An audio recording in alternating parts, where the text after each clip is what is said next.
Good morning. It is June 14th. I wanted to do a little bit of a video about risk and debt. As we know, interest rates are soaring around the globe. There is really no place to be able to safely go to avoid spikes in interest rates. But we can be one place and avoid spikes in interest rates. We can be standing in our house, which is where I'm at, standing in my house. I don't have any risk today, at least in my house. And there's a reason I don't have any risk today, at least in my house. And it's this equation. Very, very simple. Debt, D, equals risk, R. Pretty simple. Then, increasing my debt increases my risk, or decreasing my debt decreases my risk. So when things are good, when the economy is good, when you're selling a lot of widgets or you're going to work and you're working overtime, things are good at those points in time. I'm making more money. Got more free money to be able to do some things with.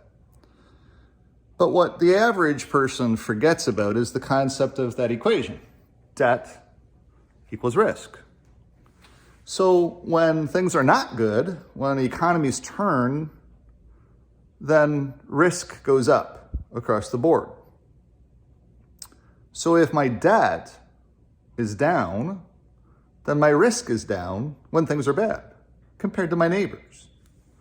Now, here on my road, probably most of my neighbors have their houses paid off. Most of them are retired.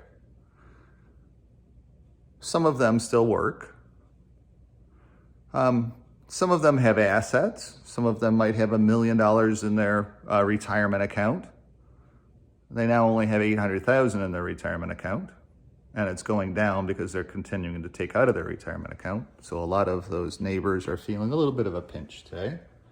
Not that having $800,000 is bad, and a paid off house. So debt equals risk. A house, this equation, a house, gives you shelter. That's the number one thing that a house does. Everybody forgets that. They think that a house is all about equity and having options and buying fancy cars with all of this new, they can just write a check and go buy a new car because they've got this wonderful thing called equity. But they forget that it rains. They forget that tornadoes come by and rip out houses. The thing that's sad to me in Ukraine is that they're purposely destroying shelter. Shelter. They're just destroying it. I find that very sad. Just is what it is. So shelter is number one. Equity is number two. Work is number three. And growth is number four. I'm sure there's other things in your equation, but that's just a quick little thing at mine. So when I talk about equity, I have a paid off house. I have all of this equity here that I could write a check. I could do some wonderful things. I could do some investing. I could help some other Canadians buy houses by doing some rent to own programs with some of the equity in my house. I could just tap it and do that and have a nice return and help other Canadian families get into home ownership. It would seem logical, wouldn't it? Kind of thinking about doing a little bit of that, but I'm exploring it. Work. Houses are work. Now this house isn't a whole lot of work because they come by and they cut the grass. They come by and they plow the snow.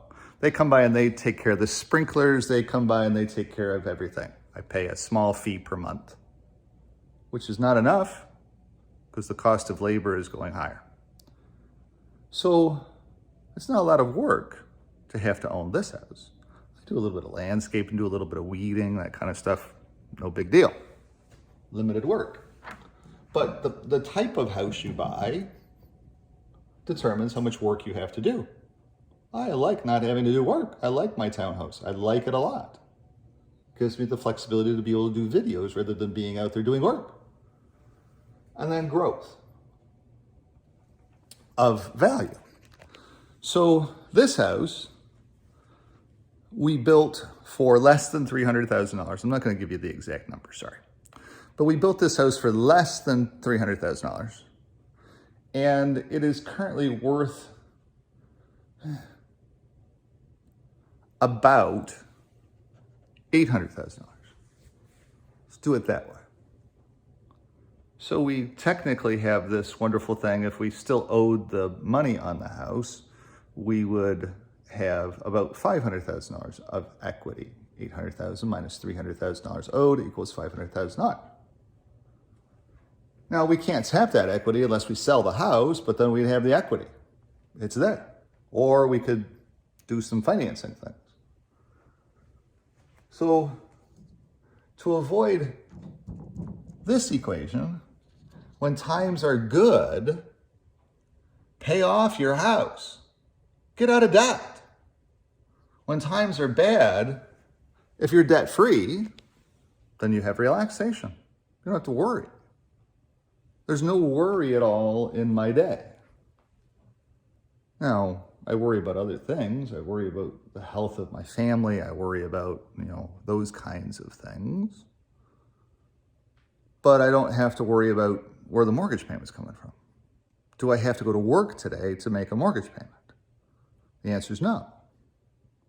And understand, I'm still going to work today.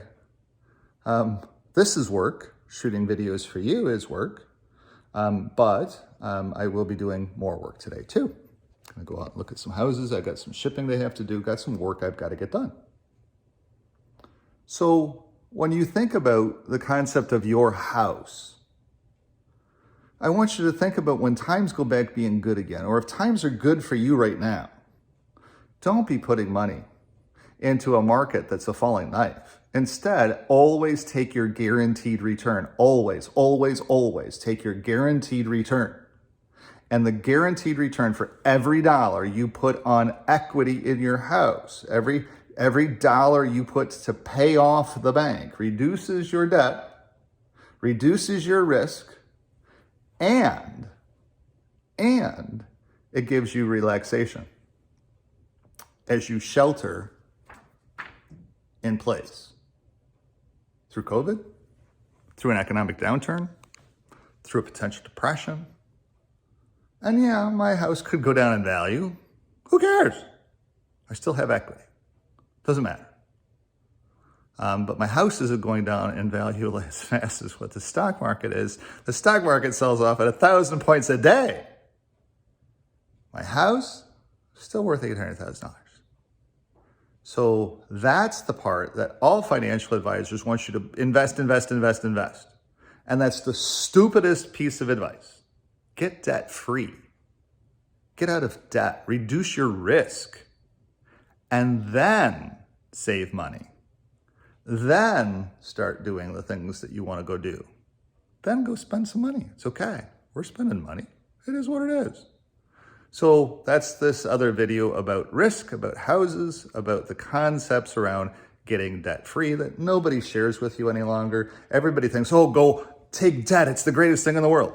No. It's the worst thing in the world. It always has been the worst thing in the world. It's just the banking sector is advertising to you to take debt because they want you debt up to your eyeballs in debt so that they can take everything away because they want my house. They want your house. They want all of it for them. Stop that.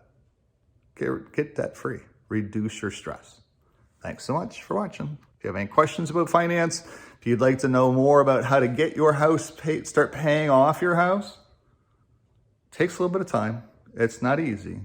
I am a financial advisor here in the city of Windsor. I'm a realtor in the city of Windsor. I am an estate specialist in the city of Windsor. We can set all of this stuff up to be logical as you age. All you have to do is reach out. Give me a jingle, 519-995-6145. Thanks, Brian. Have a great day. Go enjoy it.